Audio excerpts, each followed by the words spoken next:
여러분 안녕하십니까? 오늘은 하나님께서 요구하시는 것이 라고 하는 그러한 제목으로서 여러분과 함께 말씀을 나누도록 하겠습니다. 하나님은 사랑이라고 하셨습니다. 그 사랑에 하나님께서 인간에게 요구하시는 것이 있다고 하면 무엇일까요? 본문의 말씀은 신명기 10장 12절에 있는 말씀입니다. 이스라엘아, 네 하나님 여호와께서 네게 요구하시는 것이 무엇이냐? 곧 네 하나님 여호와를 경외하여 그 모든 도를 행하고 그를 사랑하며 마음을 다하고 성품을 다하여 네 하나님 여호와를 섬기고. 자, 이 말씀은 신명기에 여러 번 나오고 있습니다. 신명기 6장 5절 가운데 보면은 마음을 다하고 성품을 다하고 뜻을 다해서 네 하나님 여호와를 사랑하라 라고 하는 그 말씀, 우리 신약 가운데서 여러 번 본 말씀들이죠. 마태복음 22장 37절 가운데 37절 39절 가운데 보면은 이것이 첫째 되는 계명이요 라고 하면서 하나님을 사랑하는 것, 그 다음에 둘째는 그것과 같으니 네 이웃을 네 몸과 같이 사랑하라 하는 그러한 계명이라고 말씀하고 있습니다. 마가복음 가운데도 역시 같은 그러한 말씀으로서 하셨고, 또 하나님의 말씀의 요구라고 하는 것은 그들의 성화되지 못한 본성이 감당하기에는 너무나 까다롭다고 하는 것을 말하고 있습니다. 로마서 8장 7절에 그것을 잘 드러내고 있는데요. 육신의 생각은 하나님과 원수가 되나니 이는 하나님의 법에 굴복치 아니할 뿐 아니라 할 수도 없음이니라. 자, 육신의 생각, 이 육신적 마음에서 나온 생각이 믿음의 통로를 통해서 받은 하나님의 은혜, 거룩하게 하는 감화에 의해서 제지받고 굴복되지 않는다고 하면은 마음의 생각이 순결하고 거룩해질 수가 없습니다.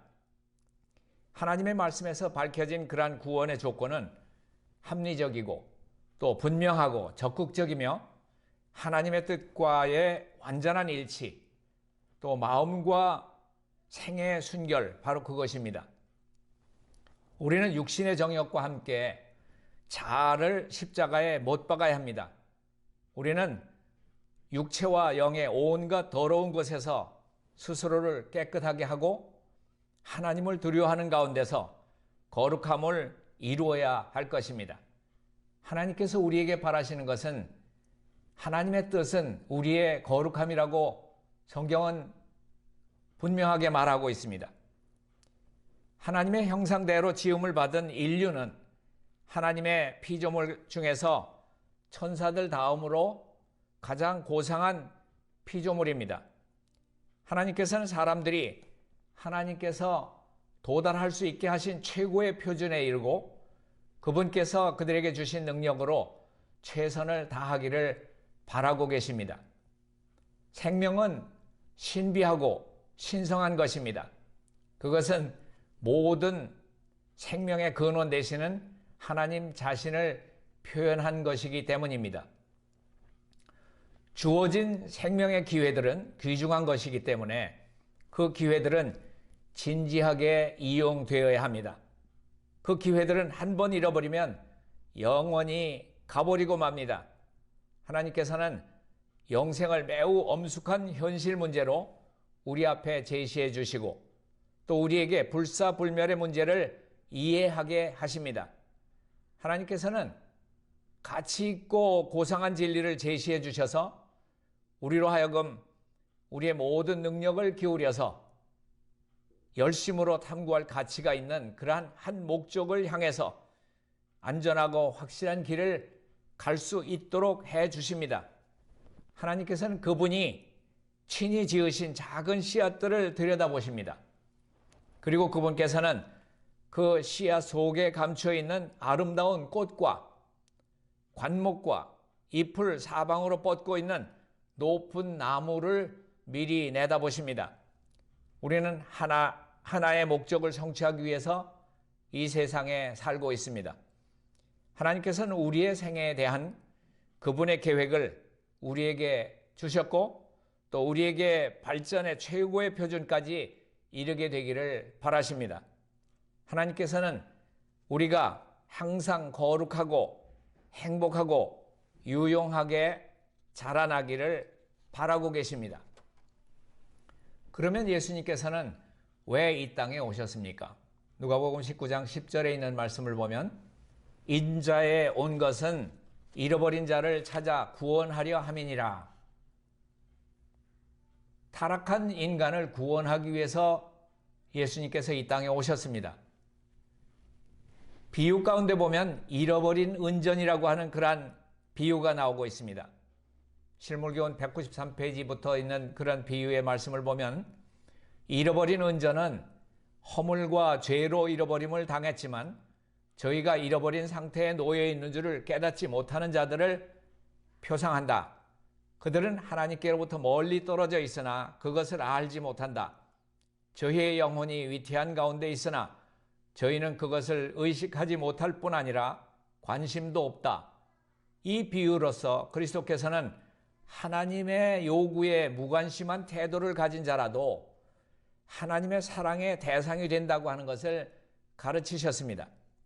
그들도 하나님께로 돌아오게 하기 위해서 찾아야 할 대상들입니다. 양은 우리에서 멀리 떨어져 있는 들이나 산에서 잃어버린 바 되었습니다. 은전은 집안에서 잃어버린 바 되었습니다. 비록 그것이 매우 가까운 곳에 있으나 그것을 찾으려면 부지런히 찾아야만 한다. 이 비유에는 가정에 대한 교훈이 들어있다. 가정 안에서는 가족들의 영혼에 대해 매우 무관심한 경우가 종종 있다. 가족들 가운데는 하나님께로부터 멀리 떨어져 있는 자도 있다. 그런데도 가정 안에서는 하나님께서 맡겨주신 선물 중 하나도 잃어버리지 않게 해야 되겠다고 염려하는 일이 얼마나 적은가. 먼지와 쓰레기 속에 묻혀있는 은전도 역시 은전이다. 그 소유자가 그것을 애써 찾는 것은 그것이 귀중한 가치를 지니고 있기 때문이다. 그처럼 사람이 죄로 인해서 몹시 타락했을지라도 하나님이 보시기에는 그들이 매우 귀한 존재들인 것이다. 돈의 통치자의 화상과 글이 있는 것처럼 사람도 창조되던 당시에는 하나님의 형상과 성품을 지니고 있었다. 비록 지금은 죄의 영향으로 인해서 그러한 흔적이 손상되고 희미해지긴 했지만 아직도 각 영혼에게는 그것이 남아있다. 하나님께서는 그런 영혼을 회복시켜서 그들에게 의롭고 거룩한 자신의 형상을 재생시키고자 하신다. 하나님께서 바라시는 것입니다. 하나님의 율법은 부조화 선지자 52페이지 가운데 이렇게 말씀하고 있습니다. 그분 자신만큼 신성하다. 이것은 그분의 뜻의 계시요 그분의 품성의 사본이며 하나님의 사랑과 지혜의 표현이다. 생물이나 무생물을 막론하고 모든 것, 곧 천지 만물의 조화는 창조주의 율법에 완전히 순응하는 데 달려있다. 하나님께서는 생물뿐 아니라 모든 자연계의 작용을 다스리기 위해서 법칙들을 제정하셨다. 만물은 무시할 수 없는 철칙들 아래에 있다. 그러나 자연계에 존재하는 만물은 자연의 법칙의 지배를 받으나 지상에 사는 만물 중에 사람만큼은 도덕적 율법에 순종할 의무가 있다. 하나님께서는 창조의 극치인 사람에게 그분의 요구를 이해하고 그분의 율법의 공의와 자비 그리고 그에 대한 율법의 신성한 요구를 이해할 능력을 주셨다. 그리고 사람에게는 성실한 순종이 요구되었다. 이렇게 하나님께서는 우리에게 요구하고 계십니다. 이기심을 통해서 수많은 사람들이 사단에게 속박됩니다. 그들은 악한 자의 지배 아래 놓여 있는 자기 자신의 충동과 정욕의 노예들입니다. 하나님께서는 그분을 섬기도록 초청하심으로써 그들에게 자유를 주십니다. 하나님께 순종하는 것은 죄의 속박으로부터의 자유이며 인간적인 정욕과 충동으로부터의 구출입니다. 하나님의 요구에 기꺼이 순종한다고 하면 생명의 활력과 능력이 우리 마음에, 우리 심령에 그 능력이 주어지게 됩니다. 생명나무의 열매를 먹는 조건은 무엇입니까? 요한계시록 22장 2절과 14절 가운데 나온 말씀을 보면은 하나님의 요구에 불순종함으로써 아담은 에덴 동산에서 추방되었습니다. 그분은 생명나무 둘레에 화영검을 두셔서 사람이 손을 들어 그것을 따먹고 죄를 영존하게 하지 못하도록 하셨다. 하나님의 모든 계명에 순종하는 것이 생명나무의 열매를 먹는 조건이었다. 계시록 22장 14절 가운데 나오고 있죠. 불순종으로 인해서 아담은 타락하였고 죄로 인해서 동산 중앙에 있는 생명을 주는 과일과 만국을 소송케 하는 그 잎사귀들을 사용할 수 있는 모든 권리들을 잃어버렸다. 자, 하나님의 요구하시는 것을 모르면 인간은 자기 자신의 눈에는 자신이 의롭게 보입니다. 대쟁투 473페이지 가운데 보면 이런 말씀이 있습니다. 죄가 없노라고 주장하는 그 자체가 성결에서 참으로 멀리 떨어져 있다는 증거가 된다. 사람이 하나님의 무한하신 순결과 성결에 대한 진정한 개념을 이해하지 못하고 그들이 반드시 하나님의 품성과 일치되는 사람들이 되어야 한다고 하는 것을 알지 못할 때에 또한 예수님의 순결과 고상한 모습 그리고 사악하고 지독한 죄의 성질에 대해서 진정한 개념을 깨닫지 못할 때에 사람들은 자기 자신을 성결하다고 생각할 수 있다. 사람이 자기와 그리스도와의 거리를 멀리하면 할수록 하나님의 품성과 그분의 요구에 대한 개념이 부족하면 부족할수록 자신이 자기 자신의 눈에 의롭게 보인다. 자, 우리의 믿음은 지적인 그러한 믿음이어야 하고 대속제물이신 주님께 대한 완전한 그러한 신뢰심과 전적인 믿음을 가지고 예수님을 바라보아야 합니다. 영혼이 흑암에 둘러싸이지 않도록 하는 것이 무엇보다도 요긴한 일입니다.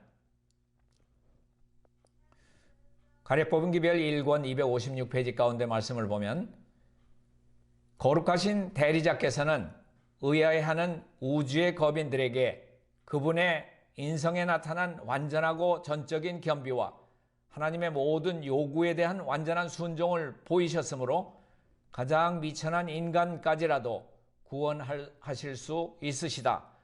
거룩한 능력을 인간에게 주셔서 인간이 거룩한 성품의 참여자가 되게 하셨으며 정욕을 인해서 세상에서 썩어질 것을 피하게 하셨다. 이러한 이유에서 회개하고 믿는 사람이 그리스도 안에서 하나님의 의로 여기신 바 될 수 있다. 여러 세기를 지나옴에 따라서 우리는 하나님의 율법이 순종의 표준으로 다시 한번 분명하게 제시되어야 할 때가 온 것을 발견하게 됩니다. 정원 8권 207페이지 가운데 보면 이렇게 기록되어 있습니다. 그리스도께서는 신성한 율법의 요구를 옹호하기 위해서 오셨다. 그분께서는 율법의 요구에 순종하는 생애를 사심으로 사람이 하나님의 율법을 지킬 수 없다고 사단이 한 비난에 허위성을 입증하기 위해 오셨다. 그분께서는 한 사람의 인간으로서 유혹을 대항하셨고 하나님께서 주신 힘으로 승리하셨다. 그분께서는 두루 다니시며 선을 행하시고 사단에게 고통받는 모든 자들을 고쳐주심으로써 하나님의 율법의 성격과 그분의 봉사의 본질을 사람들에게 밝혀주셨다. 그분의 생애는 우리들도 하나님의 율법을 순종할 수 있다고 하는 것을 증거한다. 그러면 우리는 십계명의 요구들을 어떻게 보아야 합니까? 정언의 말씀 가운데 보면은 십계명의 율법은 금제의 면에서 보다도 하지 말라라고 하는 그러한 어떤 금제의 면에서 보다도 자비의 면에서 고찰되어야 한다. 율법의 금제성은 순종에 따르는 행복의 확실한 보장이다. 그리스도 안에서 받아들일 때에 율법은 영원한 세대를 통해서 우리에게 기쁨을 줄 품성의 순결성을 이루도록 역사할 것이다. 순종하는 이들에게 율법은 보호의 장벽이 된다. 우리는 이 율법 안에서 인간에게 의의 불변의 원칙을 나타내시고 범죄의 열매인 악에서 인간을 보호하시려고 노력하시는 하나님의 선하심을 바라보게 된다. 율법은 하나님의 사상의 표현이다. 우리가 그리스도 안에서 율법을 받아들일 때에 율법은 곧 우리의 사상이 되는 것이다. 율법은 우리로 육신적인 욕망과 성벽을 따르는 세력을 초월하게 하고 또 죄로 이끄는 유혹들을 멀리하게 한다. 시편 119편 165절 가운데 보면 주의 법을 사랑하는 자에게는 큰 평안이 있으니 저에게 장애물이 없으리이다. 불의한 가운데는 화평이 없으며 악한 자는 하나님과 전쟁을 하고 있는 것이다. 그러나 그리스도 안에서 율법의 의를 받아들이는 이는 하늘나라와 조화를 이루게 된다. 시편 85편 10절 가운데 보면 긍휼과 진리가 같이 만나고 의와 화평이 서로 입맞추었으며. 자, 우리의 원수 사단의 계획은 어땠습니까? 부조와 선지자 336페이지 가운데 보면은 이렇게 기록하고 있습니다. 사단은 사람들로 하여금 둘째 계명을 범하게 하여 거룩한 존재이신 하나님에 대한 개념을 저하시키려고 했다. 넷째 계명을 제거함으로 그는 사람들로 하여금 완전히 하나님을 잊어버리게 하려고 했다. 이교의 신들을 버리고 하나님을 경외하고 그분을 경배하라는 하나님의 요구는 그분께서 창조주이시며 다른 모든 존재들이 생존을 그분께 빚지고 있다는 사실에 기초를 두고 있다. 성경에는 그 사실이 이와 같이 제시되어 있다. 예언자 에레미야의 글을 기록하고 있습니다. 에레미야 10장 10절부터 12절 또 14절로 16절에 있는 말씀을 보겠습니다. 여호와는 참 하나님이시오 사시는 하나님이시오 영원한 왕이시라. 천지를 짓지 아니한 신들은 땅 위에서 이 하늘 아래서 망하리라 하라. 여호와께서 그 권능으로 땅을 지으셨고 그 지혜로 세계를 세우셨고 그 명철로 하늘을 펴셨으며 사람마다 우준하고 무식하도다. 금장색마다 자기의 조각한 신상으로 인해서 수치를 당하나니 이는 그 부어 만든 우상은 거짓이요 그 속에 생기가 없음이라. 그것들은 헛것이요 망령되이 만든 것인즉 징벌하실 때에 멸망할 것이니 야곱의 본깃은 이같지 아니하시니 그는 만물의 조성자요 라고 말한다. 하나님의 창조의 능력의 기념일인 안식일은 하나님께서 천지의 조성자임을 지적한다. 그런 거로 안식일은 그분의 존재에 대한 계속적인 증거이며 그분의 위대하심과 그분의 지혜와 그분의 사랑을 상기시켜주는 방편이다. 안식일이 항상 신성하게 준수되어 왔었더라면 무신론자나 우상숭배자가 결코 생겨날 수 없었을 것이다. 자, 그리스도 안에서 우리는 완전해질 수 있습니까? 그렇습니다. 하나님의 율법의 요구는 하나님을 최고로 사랑하고 그 이웃을 자기의 몸같이 사랑하라고 하는 것입니다. 우리 주 예수 그리스도의 은혜로서 이를 온전히 행할 때에 우리들은 그리스도 안에서 완전해질 수 있습니다. 야고보서는 이렇게 말하고 있습니다. 야고보서 2장 24절로 26절, 이로보건대 사람이 행함으로 의롭다 하심을 받고 믿음으로만 아니니라. 영혼 없는 몸이 죽은 것 같이 행함이 없는 믿음은 죽은 것이니라. 간역복음 기별 1권 373페이지 가운데 보면은 이렇게 그것에 대해서 설명하고 있습니다. 예수님에 대한 믿음을 가지고 예수님으로 말미암아 그대들이 구원을 받게 되었다고 믿는 것이 실로 중요한 일이기는 하나, 많은 사람들이 나는 구원을 받았다라고 말하면서 취하는 태도 가운데 따르는 위험이 있다. 많은 사람들은 그대들은 선행을 해야만 한다. 그러면 살리라고 말했다. 그러나 그리스도를 떠나서는 아무도 착한 행실을 할 수 없다.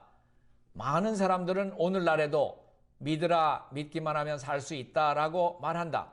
믿음과 행함은 병행해야 하며 믿는 일과 행하는 일은 잘 혼합되어야 한다. 주님께서는 에덴 동산에서 아담이 타락하기 이전에 요구하신 완전한 순종과 결백한 의 이하의 것을 현대의 인간들에게 요구하시지 않으신다. 은혜 아래서 이루어진 하나님의 요구는 하나님께서 에덴 동산에서 하신 요구만큼 광범위한 것으로서 거룩하고 의롭고 선한 하나님의 율법과 일치하는 것이다. 복음은 율법의 주장을 약화시키지 않으며 오히려 율법을 높이고 존귀케 한다. 새 언약 아래서 요구되는 것은 옛 언약 아래서 요구된 것에 비하여 조금도 덜한 것이 없다. 아무도 육신적인 안일한 생각으로 믿음이야 어떻든지 생애가 아무리 불완전하든지 성실하기만 하면 하나님께서 용납하시리라는 즐거운 망상을 해서는 안 된다. 하나님께서는 그분의 자녀들에게 완전한 순종을 요구하신다. 영감의 글은 다시 한번 이렇게 말하고 있습니다. 하나님은 자비로우시다. 그분의 요구는 합리적이며 그분의 품성의 선하심과 자비하심에 일치된다. 안식일의 목적은 모든 인류에게 유익을 주기 위함이다. 사람이 안식일에 맞추어지도록 창조되지 않았다. 왜냐하면 안식일이 사람의 창조 후에 사람의 필요를 충족시키기 위해서 제정되었기 때문이다. 하나님께서는 엿새 동안 세상을 만드신 후 안식하셨으며 창조하시고 만드시던 모든 작업으로부터 안식하신 그날을 거룩하게 하시고 축복하셨다. 그분은 사람이 노동해서 안식하도록 하셨으며 또한 사람이 아래로 지상을 바라보고 위로 하늘을 쳐다볼 때에 하나님께서 이 모든 것들을 엿새 동안 창조하시고 일회째 되는 날 안식하셨다고 하는 것을 상기하게 하셨다.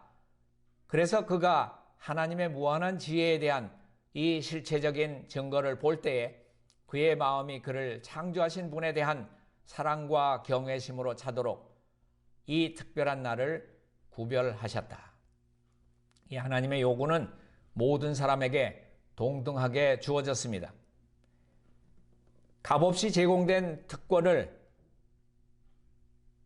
이러한 모든 커다란 구원을 태만히 하기로 선택하는 자들, 자신들을 섬기기로 선택하고 하나님의 원수로 남아있는 자들, 자아를 희생하신 구주의 원수들은 그들의 삭슬 받고 있는 것입니다. 그들은 육체를 따라 심고 있기 때문에 육체에 속한 썩어진 것을 거두고 말 것입니다. 증언의 말씀은 다시 이렇게 설명하고 있습니다. 하늘에 계신 여호와 하나님께서는 그분의 파수꾼들을 보내어 경고하시기 전에는 불순종과 범죄에 대한 그분의 심판을 세상에 내리지 않을 것이다. 그분께서는 기별이 더욱 분명하게 선포되기 전에는 은혜의 문을 닫지 않을 것이다.